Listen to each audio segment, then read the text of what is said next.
Hi, everyone. This is Dawn Richard, also known as The Awakening with Dawn. And this is the Wake Up to Real Love podcast, where we share stories of struggles and triumphs, love, sex, and relationships, along with expert advice to create more authentic and conscious connections.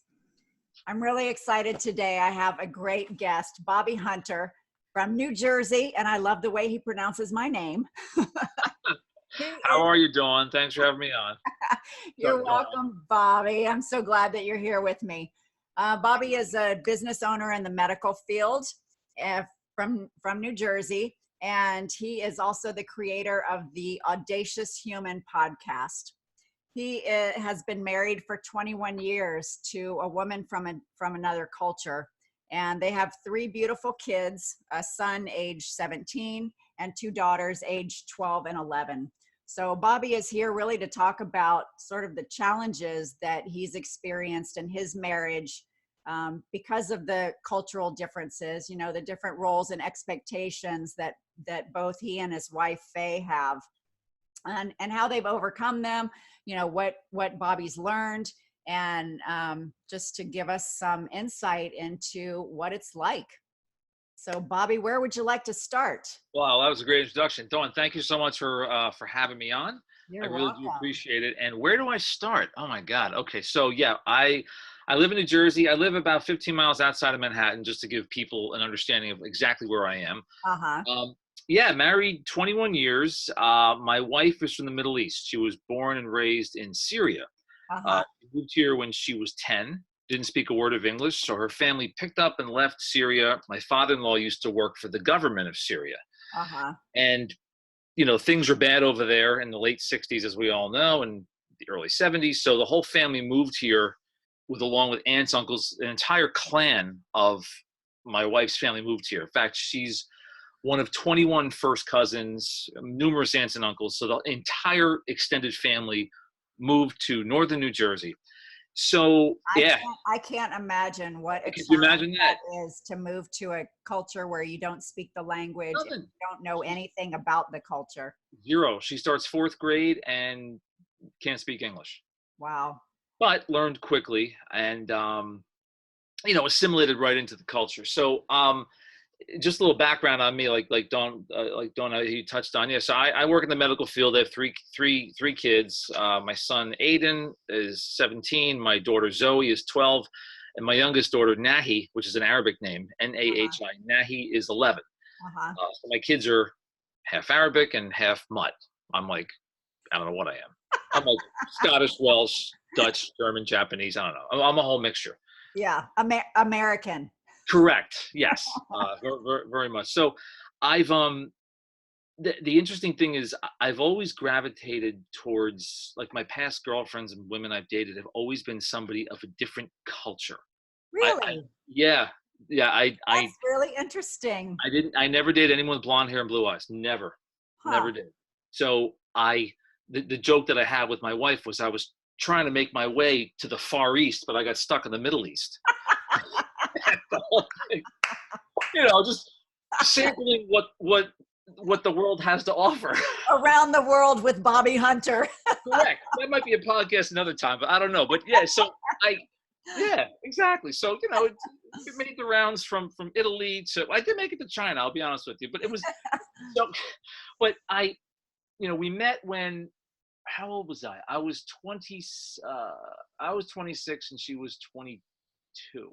When we met. Where did I'm you sorry, meet? oh my God, no, I was 28 and she was 24. Okay, where did you meet? My sister set us up. My sister Cindy, who's a year older than me, knew Faye. And by the way, her name is Faye, but that's short for Feiruz. Her real name is Feiruz. Okay. Which, if you Google Feiruz, she's the biggest Arabic singer in the world. Feiruz is what Elvis was to the U.S., Feiruz is to the Middle East. Oh, wow. Yeah, so she goes by Faye for short. Okay. So my sister set us up sort of on a blind date. And, you know, and I had just broken up with a girl a few months prior to that. I was like, yeah, I'm single. Life is great, blah, blah, blah. And then I talked to my brother-in-law, Eric, and I'm like, dude, what's the deal with this chick? I hadn't met her yet. He's like, no, like, she's cute. She's really nice. And I'll never forget this. He goes, she looks like Elaine from Seinfeld. I'm like, oh, okay. I like Elaine. You know, cute, perky, dark hair, dark eyes. So I meet Faye. and she's just like that. Really? Pretty, flamboyant attitude, like smart, like witty, humorous. Now wait, did she dance like Elaine? No, she did not. No, but she could do the belly dance. We had a belly dancer at our wedding. So, yeah, Really? Wow. yeah. She could That's do all cool. that. So we met, and we hit it off so well. Like we just met for dessert one night, and we hit it off. And like, yeah, I remember going home thinking to myself, I'm not gonna, play these stupid mind games. We're gonna wait a week to call. I just called her the next day. I'm like, hey, it's Bobby. Like, oh, what's up? I'm like, do you want to go to the movies or something? So we went out to the movies, and I kind of knew right then, and I'm like, oh, like I was smitten. Wow. Like gaga. Wow. Like, really gaga. I think she was too. I hope she was. Yeah, I think she was. Well, she married you, She married you, Bobby. Exactly. So, I mean, we just started dating, like, and the thing that I'd never felt before was I felt I'd known her for a long time. Like we had this rap, this, and I was fascinated by. She speaks fluent Arabic, and I just there was something about that whole exoticness to it that just like lit me up. So we started dating, and then I proposed to her like 13 months later, like a year. Wow, that's pretty fast. And then we got married a year after that. So basically, we were together, dated for a year, engaged for a year, married 21. Wow. Yeah. So it was, in the beginnings, and as a lot of people know, when you're first dating and you fall in love, and you're in the honeymoon phase, and then you're engaged, you're planning the wedding, and everything is great, and everything, life is. You don't think about kids, bills, mortgages. What the hell's a mortgage? Like, you don't think these things. Right. All the responsibilities of having. Exactly. You don't think that stuff. So you're in the honeymoon phase, and you're going out to dinner, and you're having great sex, and everything is great, and blah blah blah blah blah. And we waited 5 years before we had our son Aiden. That's good. So you guys had time to just. We had time. We went to Europe on our honeymoon. We went to Rome. We went to Paris, and then we took another trip over to Europe. We went to Bermuda on a cruise. Like, we did some traveling. And then we're like, you know what? It's she was getting the baby bug. I was too. Whatever.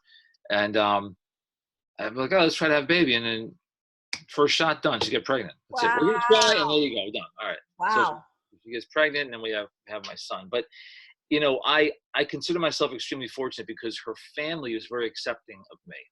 So she's Greek Orthodox. She's Christian. So I always say I'm the tallest, whitest guy in the family.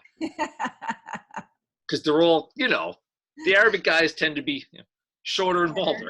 Yeah. That's how it is. But I assimilated extremely well. And I'm to this, obviously now, some of my best friends are her aunts, her uncles, her cousins, my brother-in-law, so I'm very enmeshed in the family.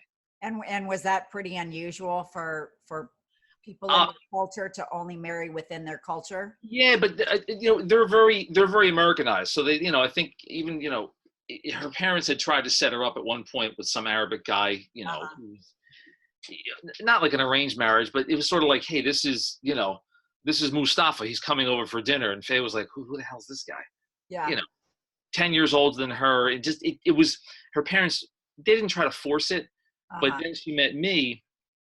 And when she brought me to the house to meet her parents the first time, I actually wanted to meet the parents. I was like, I want to meet your parents. Like literally like 6 weeks in.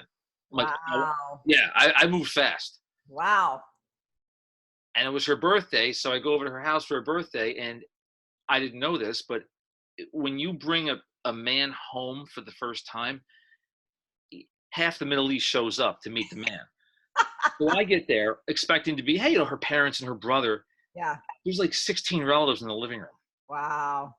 Aunts, uncles, and they sat me on it was hilarious. They sat me in a chair, and they all stared at me. And you're like, I'm like, okay, here's the deal, people. So they were throwing. No, it was a fun, joking thing. Yeah. But I was put on the spot. But I didn't care. I went with the flow. I'm like, yeah, my name is Bobby. all that stuff. So it was almost like a baptism by fire type of thing. But marrying into a different culture does have, it's a bit of a roller coaster ride.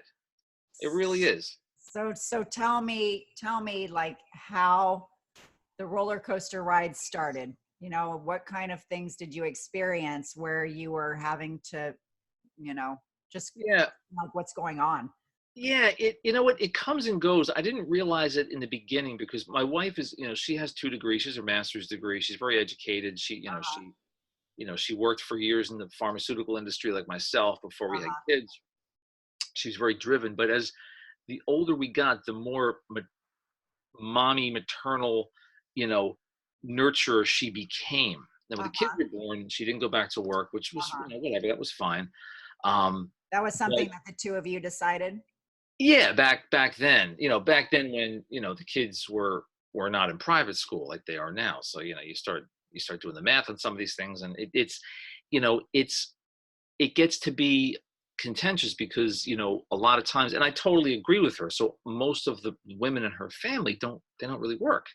Uh-huh. They take care of the kid, and even when the kids are their teenagers, the husband works, the mom stays home. Not that phase like I would say doesn't work outside of the house because in the doesn't work. house they work their butts off. Oh yeah, no, of course, yeah. Doesn't work outside of the house. Yeah. But the culture is somewhat what's like, the man is the provider, Uh-huh. you know.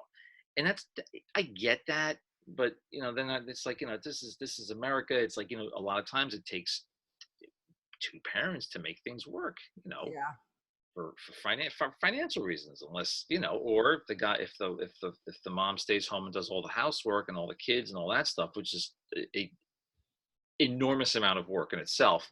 Right. Then the husband works and this is the income and this is what you have. And that's it. Unless, you are able to have a business where you make more money or the mom goes back to work or whatnot. So, we've had a lot of struggles with that, like everybody else does. But, you know, I wouldn't I feel blessed being married to her and into that whole culture because it's really opened my eyes. However, with that said, these things you don't think about when you're 27, 28, 29 years old. And you're like, oh my God, I'm marrying this hot, exotic, brunette from the Middle East. Uh-huh. You don't think about that stuff. Yeah. You just don't. And we were like the cool. You're just thinking about hot and exotic. Exactly. Yeah. But we're both very artsy people. We would go into the city, go to go into New York, go see off Broadway shows, independent films. Uh-huh. Our typical night was going to Barnes and Noble for 3 hours. Oh, wow. Reading, yeah, and just chilling out and being together because we like to read, so we have all that in common, Uh-huh. which is great. We like the same music, all this stuff. I'm a sap for 70s love songs, and so is she. I'm like, how did you know this? Couldn't even speak English, but she knows as fast as she knows all the music stuff that I do. Uh-huh. So yeah, you go through ups and downs. There's more ups, there just are, than downs, but the downs come, and sometimes when the downs come, they are really, really down. You know, really down. And So how have you gotten yourself out of those really down moments? And can you talk about how you even got to the down moments? Like what was going on with your wife and what yeah, was going on within yourself? well, it always seemed to be with us, like many couples, a lot of it came down to finances. It's like, hey, well, we listen, I do well with my business, but we live, I'm 15 miles outside of Manhattan. So it's like, Uh-huh. if I lived 30 miles west, different story. If I lived in Pennsylvania, completely different story. But when you Yeah. live in this part of the country, $100,000 goes nowhere. Like it's oh my God, it goes nowhere. It's just the way Uh-huh. it is. Unfortunately, if listen, if you're going to net that much, it's great. But if you're grossing that much after taxes, you're left with 65. So you do the math on this with 3 kids and the schools and all that stuff. So Yeah. you were feeling a lot of that pressure, that Oh yeah. responsibility. Sure. Exactly. Which in a way, the pressure is actually good for me because it kind of makes me grow. I'm not a limited man. I've got this, I've got different ways I've figured out over the years to make money several different ways every month based on the medical field Uh-huh. and my contacts and my network. But it was sort of like instantly put under the pressure, which was okay. However, when you come from the Middle East as a woman, you've got high expectations. It's just the way it is. And I was always a yes man. I know, honey. Yeah, okay, fine. We'll get this. We'll get this. We'll get this. Uh-huh. But as you get older, and then the kids come along, and there's more responsibility financially for the kids, and oh, we have to eat everything organic, and that's expensive, and this and that. And it's like, well, the kids are in Catholic school. It's like, you know, you just start thinking to yourself, what am I just going to be? All I gotta do is make money, and that's my life to pay for everything. Uh-huh. And we made some decisions like a lot of people do. You make some mistakes financially. I mean, who doesn't? Right. It's life. But there's a comparison thing in this culture where it's like the men are compared to other men. And that has always bugged me, but that's just the way they are. So if I don't own, two shore houses and a large home, yet her cousin does, in my mind, I'm like, well, what did he do right that I did wrong? And then it's weird. That came out, 10, 15 years ago. It's like, well, hey, how come they have that extra house and how come we don't? I'm like, well, that's because he owns 4 gas stations and I don't own 4 gas stations. Uh-huh. But I've got a college degree. He doesn't. He's a hustler. So see what I'm saying? He makes a lot of money, but I'm being compared to this guy because he has the ability to do all of this materialistic stuff while I don't. Uh-huh. And when Does you he have kids? Oh yeah. Oh, okay. Oh yeah. Married kids, just made smart moves, bought a strip mall. But I'm just giving you one example. Most of her male cousins are very successful because they think differently. They think like immigrants. They don't think like Americans. Think about that for a second. So these guys are guys who come here, work their asses off. They're Americans, they're all legal citizens, right? Uh-huh. But they have a work ethic that most of us don't have. They're smart with their money because they come here with nothing and they build it up. So when you see that, you can't help to compare yourself to that. Like, oh, shit, that guy can barely speak English, yet he's got, one of her cousins, he's got all this stuff. He's got a Range Rover for his 18-year-old son. What is he doing right that I'm doing wrong? And you start thinking like this, and then what happens is that the culture, they start comparing you, and that's what wrecks you. Wrecks you, that comparison thing. So you started, I'm imagining, feeling really insecure. And I don't want to feel that way, especially at my age. I shouldn't feel that way. I got over a lot of that stuff. Was that something that you feel like your wife was looking at you in a negative way? Like, oh, Bobby, you're not up to the standards that I'm accustomed to or the standards that I see around me? In a way, but I don't blame her for that because she was raised that way. That's how she grew up. Her dad had her dad was a government guy. He was like an attorney or something. He's still alive, my father-in-law. And my wife had a chauffeur to take her to school, not like in a stretch limousine, but like a driver. Right. Granted, she was a kid. She moved here when she was 10. But growing up here, her father opened up 2 businesses. He opened up a deli and like a shoe store, just because that's what I'm going to do.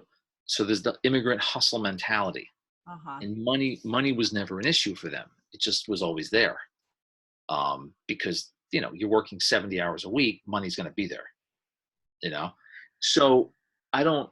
So how did this cause conflict with you and your wife?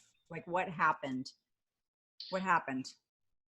I think it was, it was like, hey, so we go on these vacations, well, why does everyone we know go to Turks and Caicos and we don't? Well, that's because either they're charging an $11,000 trip on a credit card, which I'm not going to do, or they, I'm not going to do that to go on a vacation. That's to me. Then you'll pay it off for 3 years. That's to me, that's just insane. Or I don't know. It just comes down to, okay, then they're doing better than us financially. And then I say to myself, there it goes again. I'm not up to par. So my only solution is to what? Make more money. And when your only solution is to make more money, that gets exhausting. And your self-worth goes down because you think, all right, this is it, make money, and then when your self-worth goes down, you start getting like, oh, this really sucks, you know? It's like keeping up with the Joneses, but what's the Middle Eastern version of Joneses? Oh, it could be the sabags, the rahals, the musalims. It could be a whole bunch of stuff. Yeah. But basically keeping up materialistically so Sure. that you feel in a way like equal. Yeah, and the thing is too, the culture compares themselves. Uh-huh. Her aunts will compare what their kids own or who made the best baklava or who. It's a very big comparison culture, Huh. big time. Who's got the biggest ring on their finger? Easter's a massive holiday for them. Who's got the nicest dress on, and like and it's unspoken, but it's so obvious. If that makes sense. Yeah. And I Yes. see it all the time, and it's like, well, and after a while, then we're all older now. I mean, I'm 52, my wife's 48, and most of her cousins who are married with kids are all like into their 40s now. But it still permeates sometimes, you know. But that doesn't sound like it was sitting well with you. And so I'm wondering No. how you have um, wrestled with that. And actually, I'm also thinking about how are you teaching your kids? Like, what do you want to teach your kids about this situation and this struggle? Yeah, it's I want to teach, and Faye does too. We're on this. Let me say, 90% of the time we're on the same page. Her and I, we really are. We really are, and we want to teach the kids that life is not just about what you have. It's about who you become, or what you maybe what you have, with your family, but not. If I don't have a Maserati in my driveway, you shouldn't feel like a loser. Yeah. And if your neighbor has a Maserati, good for her, good for him. All right, whatever. But we live in a very, and even my kids see it. My little ones, it's, well, how come they have these things? You know, why are they in Turks and Caicos twice a year and we're not? Uh-huh. And I teach my kids that, listen, what you see on Instagram with all your friends and all these people you follow, that's not the real world.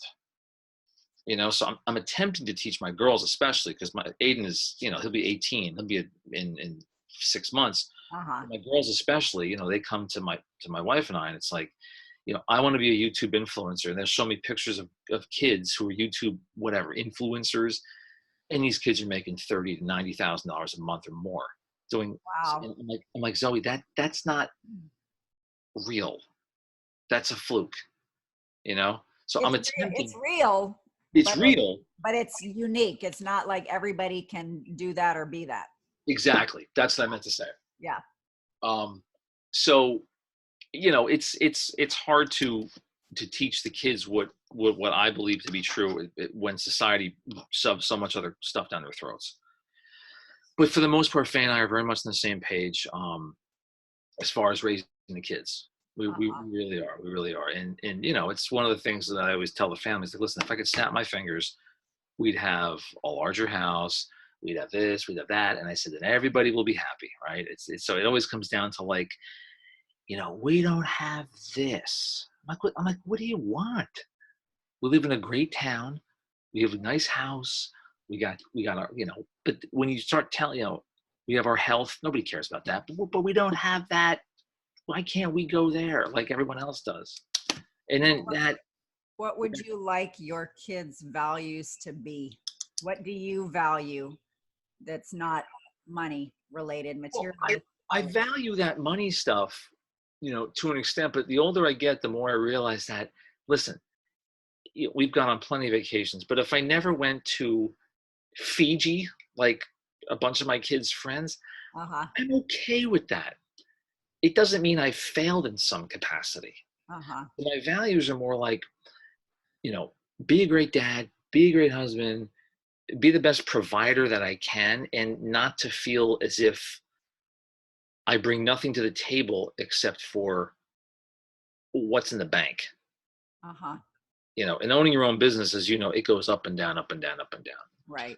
I've got great months and I've got months that are, you know, it's how it is. But Well, and your value, of course, in my opinion, because I'm not very materialistic, is like your value is not the amount in your bank account. right. Your value is how you show up in the world, Yeah. how you make the world a better place, how you provide for your family, how you Yeah. treat your spouse, how you treat your business colleagues, how you Right. treat people in the world. Yeah. Exactly. But you know, I'm still one of these guys who I'm very success minded and all this stuff. And listen, if I had $1 million free and clear in the bank right now, I'd be a very happy camper, like all of You us would. wouldn't complain. Not at all. Not at all. Because I'd have my ultimate goal, peace of mind. Ah, uh-huh, Because I don't have to worry about that, uh-huh. you know? Um, So but let me ask you about this peace of mind. yes. As you told me something when we first met, that I said, can you please come on and talk about this when you come on my podcast? So Yeah. do you mind talking about it? No, not at all. Peace of mind? Well, peace of mind and how you got it. Like Oh, yeah. what, like So, what, like what brought you to that okay. place? So yeah. So here's what brought me to that place. So you know, I would say about 2 years ago, I I had this. It wasn't this weird. This wasn't this midlife crisis. Like people have a midlife crisis, mental breakdown. It wasn't that. It was almost like, what the hell am I doing with myself? I was a little depressed. My business was it was flat. I wasn't motivated. I was out of shape. I'm much better shape now. But you know, the fighting at home had just gotten to a crescendo. I went to see a therapist, and I mean, I did it 30 years ago, but I went to see a therapist to clear my mind. And this woman was fantastic. And she made me realize, well, she didn't teach, it came out. I realized it myself Uh-huh. that, you know, I, I was so angry, Dawn. Oh my God. I was one, About, I about, was one angry mofo. I won't even say the word. Oh my God. about what? Mistakes I made, things I did, things I didn't do, regrets I had. You Uh-huh. know, the anger came from I was just turning 50. It was the last 2 years, yeah, last 2 years. It just came from, oh my God, I'm 50 years old and I have a great business, but I constantly feel like I'm broke. I constantly, I just didn't feel worthy all, Hmm. at all. You know, the Faye and I were just not getting along. We're much better now, and it was bad. It was bad for me. I've never been, but it was a blessing in disguise, only because I had the wherewithal to go to a therapist, and I What, think I what went for was 4 months. that? Was that like your wake up moment? Yes, yeah. I mean, there were times where I was so bad that I don't, it was almost like I was paralyzed in my car because you know, I having a medical sales business. All my clients are doctor office, so I go to multiple offices a day, right? Uh-huh. That's what I do. I'm on the road all day. But there were times right before I went to the therapist where I would sit in my car and almost bawl, but just be like, I felt as if I had just run a marathon. This is like 10 o'clock in the morning, Uh-huh. and I couldn't. It was immobilizing. I was confused. I was like, what am I doing? Where am I going? Um, why am I here? All these weird, like deep, esoteric questions would run through my head. Like, am I just going to do this shit the rest of my life? It's like You an know, existential crisis. absolutely. And I was reading a lot of these books, and Man's search for meaning. yeah, there's that Viktor Frankl, right? Uh-huh. Yeah, yeah. I got to read that, by the way. I never read that one. But I needed help because, you know, I wasn't suicidal. I wasn't like, I'm gonna kill. I would never. Yeah, that it wasn't that. It was just like, it was a feeling of paralysis, Wow. mentally and physically. Uh-huh. I mean, I was one angry guy. Oh, um, and I I went to therapy, and within the fourth session, we talked about anger and this and that and all this stuff, feelings of not being good enough, feelings of I'm always behind the eight ball.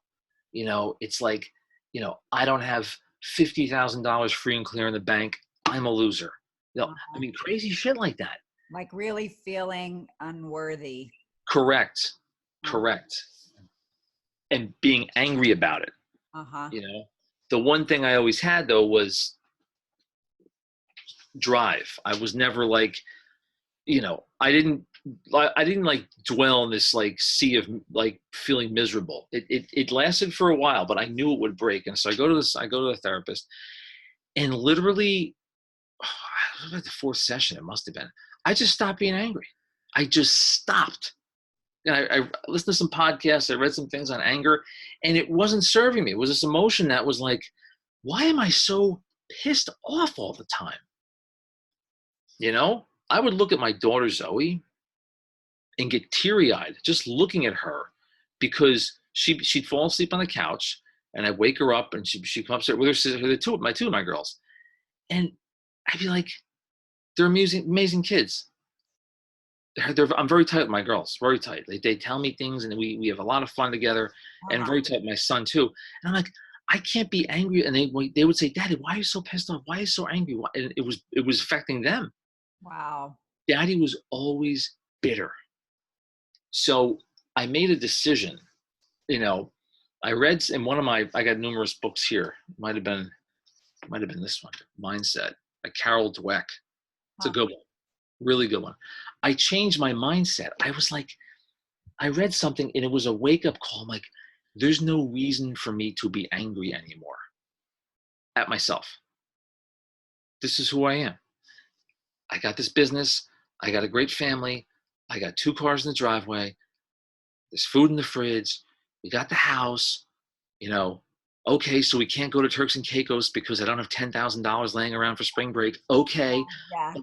But my son is in a private prep school for boys. My girls are in Catholic school. I'm able to pull that off. And I'm like, why am I so pissed? I have a ton of friends, an enormous amount of business connections, huge family, extended family, especially on my wife's side, on Faye's side. I have resources everywhere. People would kill for the business that I started. Why am I so angry? And I almost said to myself, I have no right to be angry. What am I so pissed off for?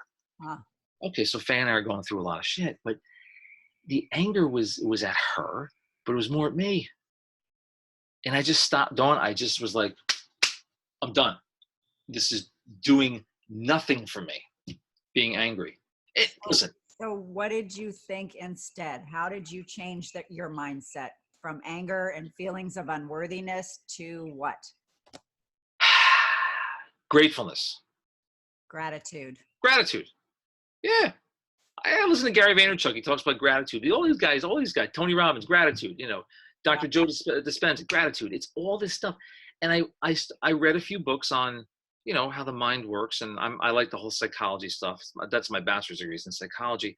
And the weird thing was, I changed my mind. I became a little more grateful. I had some gratitude I started appreciating things. My entire chemical structure changed. Like, it was the weirdest thing. It was like, I was like, I'm actually quite a happy person. Like, the guy you see now was the guy I've always been up until the last 2, 3, 4 years. My friends were pissed at me because I wasn't calling them back. I got good friends from childhood. Like, dude, why are you so pissed off? Why can't we go out? Why are you so?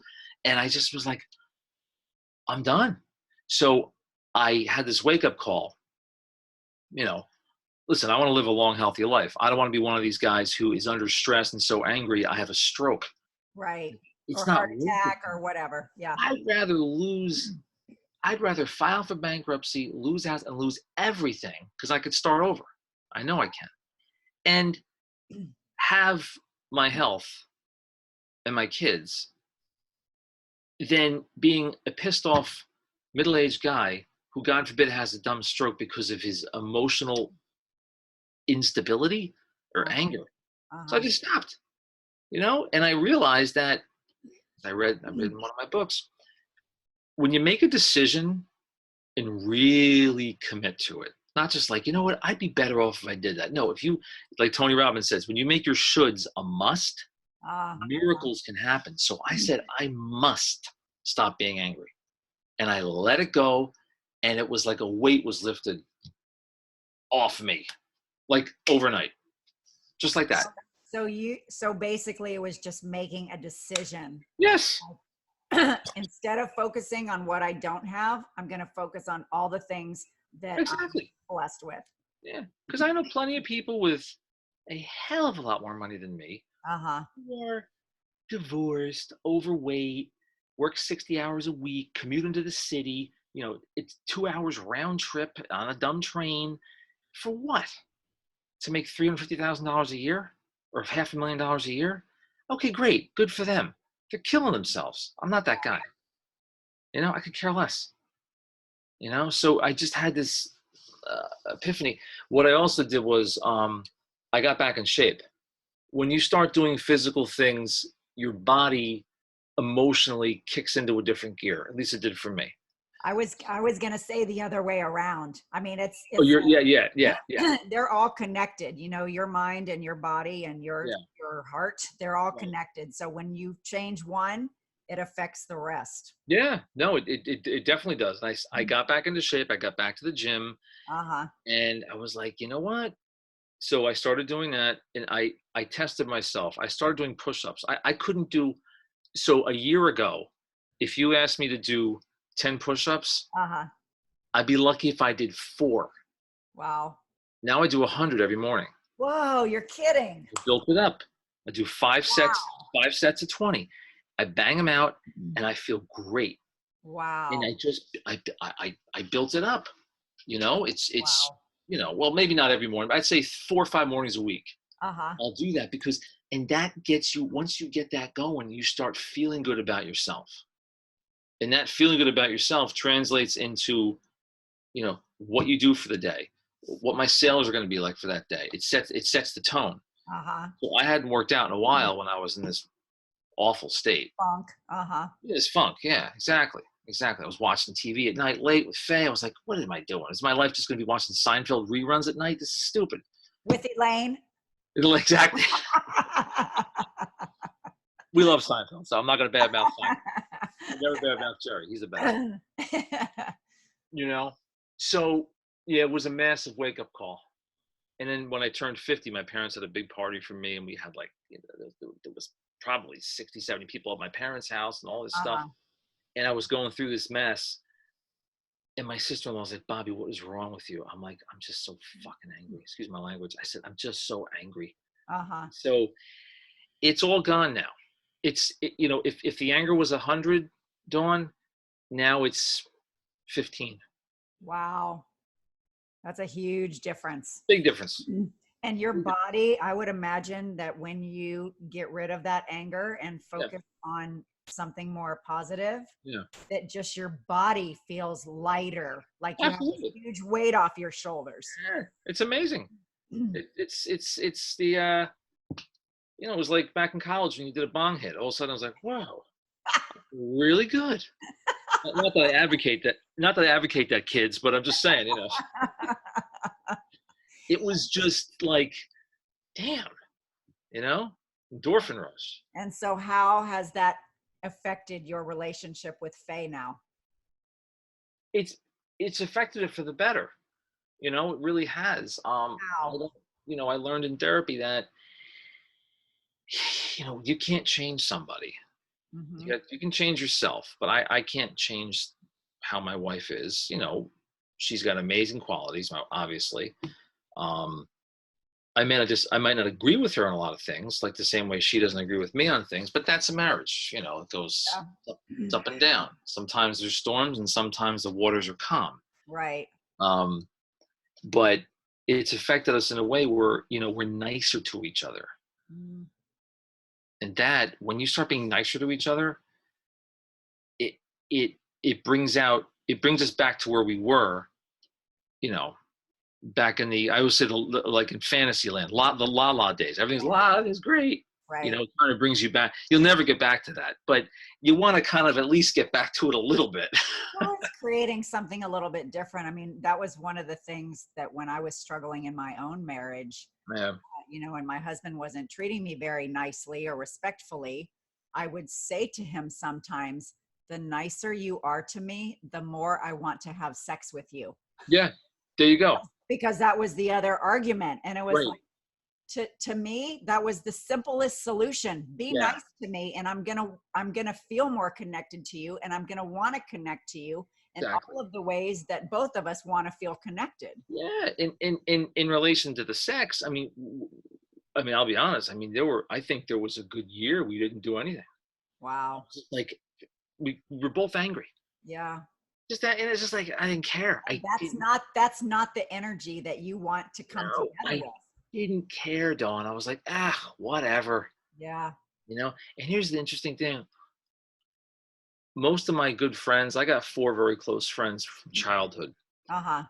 They're all going through the same thing right now. And it's I don't know if it's sad or it's just part of life. I don't know.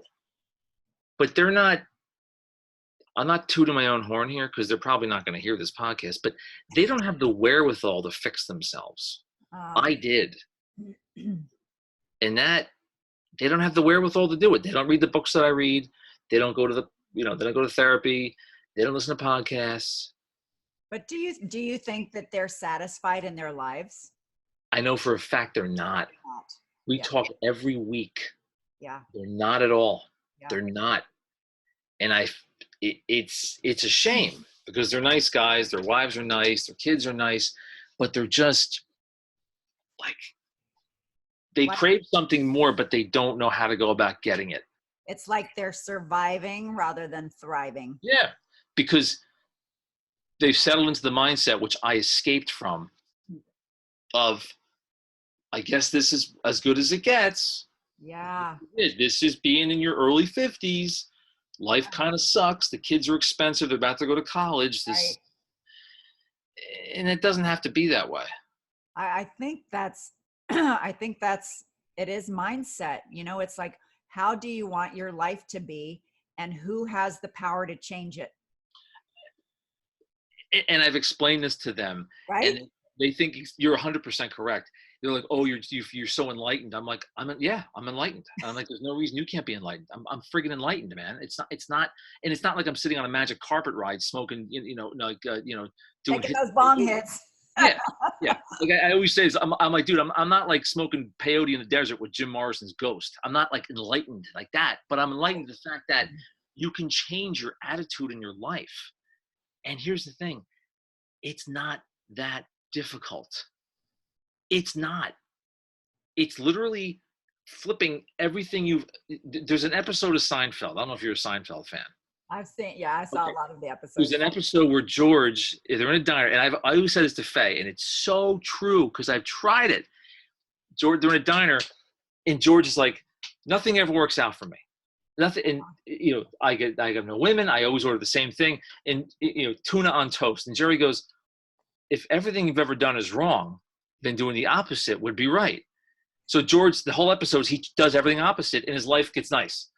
And it's funny. He goes up to a beautiful blonde, and he's like, "My name is George. I'm bald. I live with my parents." And she turns around. She's like, "Hi." And she's attracted to him. So he did the opposite. Instead of ordering tuna on toast, he has like a pastrami sandwich, on white bread. So I tell my friends, what I did was, I became the opposite of being angry. But it was by choice. It wasn't by like taking medication. It was by simple, what do I have in life? What am I grateful for? Why am I killing myself? Why am I so pissed off all the time? Exactly. I don't like being this way. I don't like being this way. However, I'm grateful I went through it. Yeah. Yes. Because if I didn't go through it, maybe I wouldn't be as enlightened. I don't know. Right. You know? Yeah, no, I definitely feel like the struggles in our lives, I mean, including my own marriage, I've talked a little bit about this. Yeah. no matter how difficult and painful and challenging and how badly I felt about myself, I learned the lessons that now I'm here to share. Yeah, exactly. To help other people Right. overcome the place where I was. Yeah. And I was struggling and not knowing how to bring myself my own sense of peace. And Right. I think, I mean, I've said this to you before, and I say this a lot. It's like, you can't fix your partner. You can't fix your marriage. You can only fix yourself. Correct. And the only person that's responsible for your well-being is yourself. Yeah. And so if things aren't working, then what do you need to do to like change your perspective just Right. a teeny bit? A little bit. Move your trajectory just a little bit. Yeah. Focus on something else, Yeah. so that it leads you to where you want to be. It's like, correct. You think of your life like, what do I want my life to look like? How do I want my life to be? How do I envision myself showing up in this life that I want?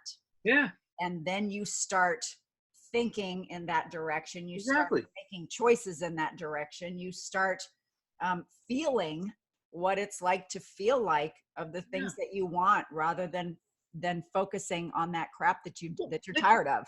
Exactly. And you know what, to your point, Dawn, which is very good, you know, and I said this to my friend the other day, who's just always in this negative mood. Like, he was like, I go, Dave, the reason you're like this is because, as cliche as this sounds, I go, you're a rear view mirror guy. He's like, well, what does that mean? I go, when you drive your car, if you look in the rear view mirror, you will crash. You won't, because you constantly focus on what's been past, what's behind you, what you did, what you said, the mistakes you made, the regrets you have, the decisions you made, and you will crash your car. I said, you don't focus on what's ahead of you. Look at the windshield, look at the rear view mirror once in a while for some guidance. But dude, you gotta, and that's how I was looking at all my past mistakes, and it got me pissed. I would say, oh my God, I shouldn't have gotten married. You know, I should have waited. I should have this. We should have, you know, all this stuff. I shouldn't have bought the house. Like, Coulda, coulda, woulda. yes. But at the end of the day, it happened.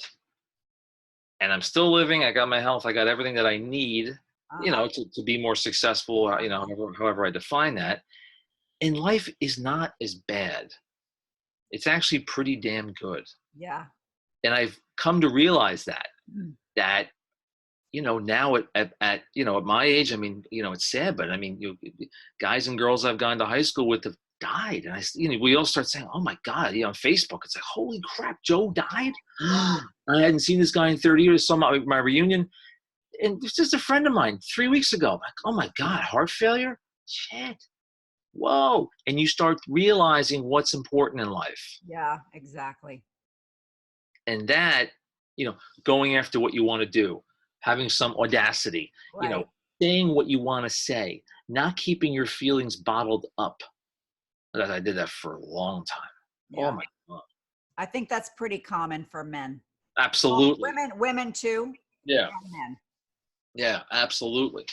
You know, but I learned in the therapy that I was in, I think I was there for like 4 months. I learned, like, if I want to say something to Faye,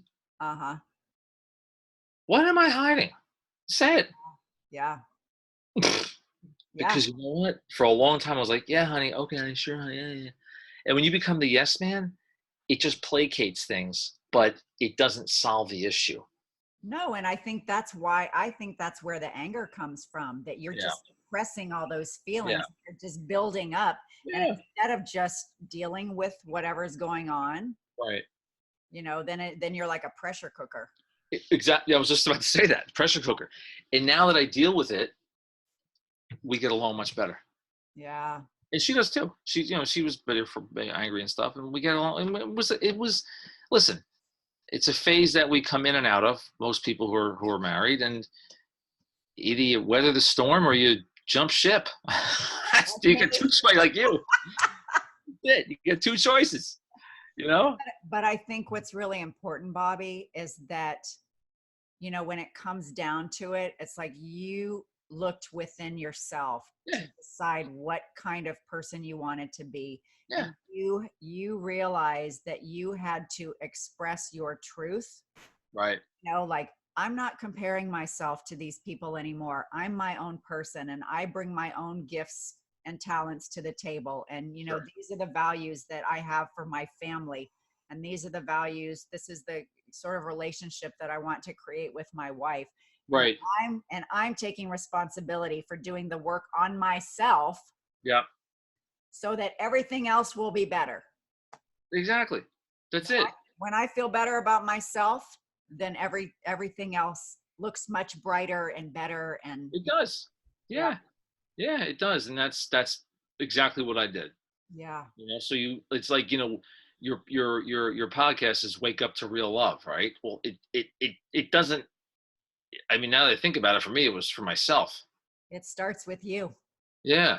Which I never realized until I went to the therapist. I Yeah. never realized that. Yeah. Never. Yeah. You know? That's one of the things that I learned. And that's going to be my tagline at the end of the podcast is the most important relationship you'll ever have is the one you have with yourself. Yeah. That's it. Yeah. So now I'm much better. There's days where it's kind of like, life sucks, but it doesn't really suck anymore.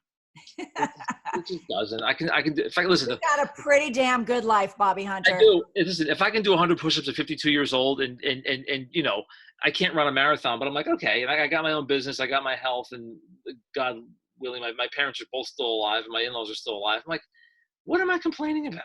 Yeah. I don't have a Land Rover in the driveway. Who cares? Yeah, right. Exactly. Oh my God. So what is real love to you? What is real love to me? Oh, that's a loaded question, Dawn. Yeah. Wow. Woo!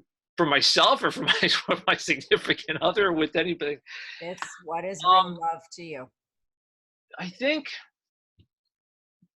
guess it would encompass several things. Would be, I love myself now. It's going above and beyond for someone else, though. Like if I look at like my kids, like I look at them sometimes, and I'm not embarrassed to say this. I get teary-eyed. Mm-hmm. I was watching my son Aiden the other day because he got a job, and he's a smart kid. He's going to be a senior in high school. He got his first job. We did all this stuff, and he's having a great time. He's working at this high-end bakery here in New Jersey, Sorrento's Bakery. He's helping people. He's doing this stuff. He's working behind, and he's a tall, good-looking kid. And I'm like, I was so proud of him. Mm-hmm. He's making $10 an hour. I got emotional. He's like, Dad, get out of the store. I'm like, it's my son. I was like, it was. That's real love. Yeah. It just is. Yeah. He's away on a trip with his school tonight. He's in Newburgh, New York for the past week working for Habitats for Humanity. Because he goes to this Jesuit school for high school. Him and about 15 other kids were selected, and he's up there. He just sent me a video. Tonight's like their last night there. It's him and his friend on a stage doing karaoke, at some weird restaurant. And I was like, I'm so proud of him. But the love I have for him, like, that's real love in that sense for my son. Yeah. I have it obviously with my two daughters as well, because they light me up every day. I have it for my wife because, she's, from everything that she does for the family. I mean, she's a wonderful cook, by the way. Oh my God. The Arabs love to cook. So when I come visit, she'll cook me a meal. Oh, we just got a brand new oven. That's fantastic. Yeah, tonight she made, the other night, tonight she makes, tonight, what do we have tonight? Homemade chicken tacos. She shredded the chicken up. She made on this delicious stuff. Homemade mac and cheese. She makes her own hummus. Oh my God. It's awesome stuff. But she's amazing with the kids. She's like super mom. I call her helicopter mom. So he's hovering around the kids. Right. But it's, when you're an Arabic woman, it's a helicopter on speed. Because you hover even more, Dawn. My God. What did you eat today? Who'd you talk to? Everything. It's just all this stuff. But that's who the kids, that's what they need. And I love her dearly for that. Yeah. She's wonderful. Despite the fact that her and I have had issues and stuff, she's still my best friend.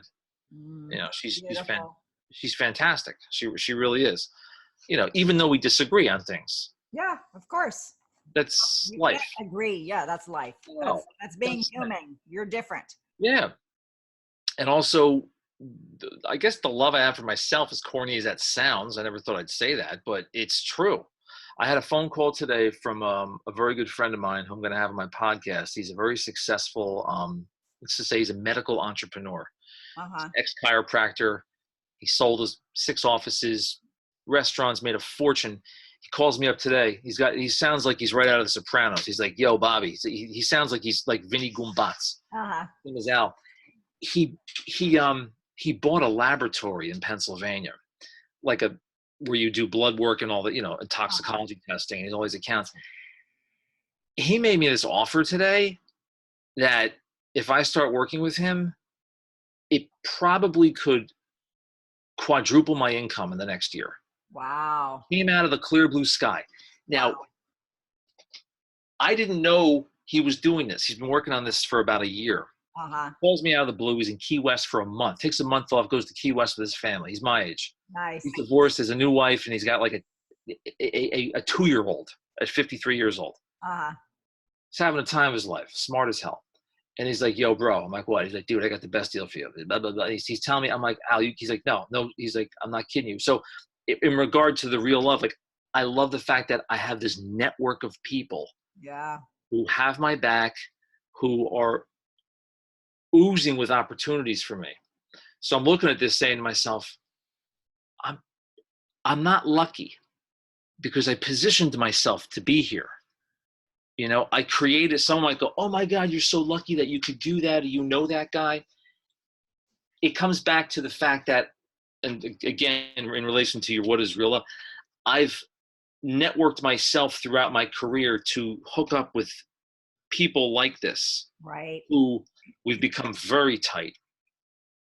I know his family, he knows my family. And when I hung up the phone with him today, I'm going to meet with him in a couple of weeks when he comes back. Can you imagine being in Key West for a month? I'd go for a month. That'd be awesome. A month, hanging out, fishing, it's it. Money coming in. It's just like crazy. Yeah. So I have that opportunity because I didn't close myself down to it, which I may have 2, 3, 4 years ago, So back to what you're saying, what is real? It's to me, real love is like indifferent. It's for my kids. It's for my wife. It's for myself. It's for my friends. It's for a lot of different things, I love the fact that I'm a pretty creative guy. I like to read. I wrote a book years ago, and I can do things like that. So, I felt like I digressed. I don't know. I'll shut up now. That's okay. I think the point is the real love starts with yourself. Yeah, definitely. Yeah. It's you translate it to your other relationships. Yeah. Yeah. And being grateful. Yeah. Gratitude. Yeah. Exactly. It's like whatever you focus on becomes bigger. Yeah. Like attracts like. That's it. Yeah. This whole law of attraction thing does have some credibility behind it. Yeah. Like when I was an angry guy, my sales numbers were in the shitter. Yeah. They're down.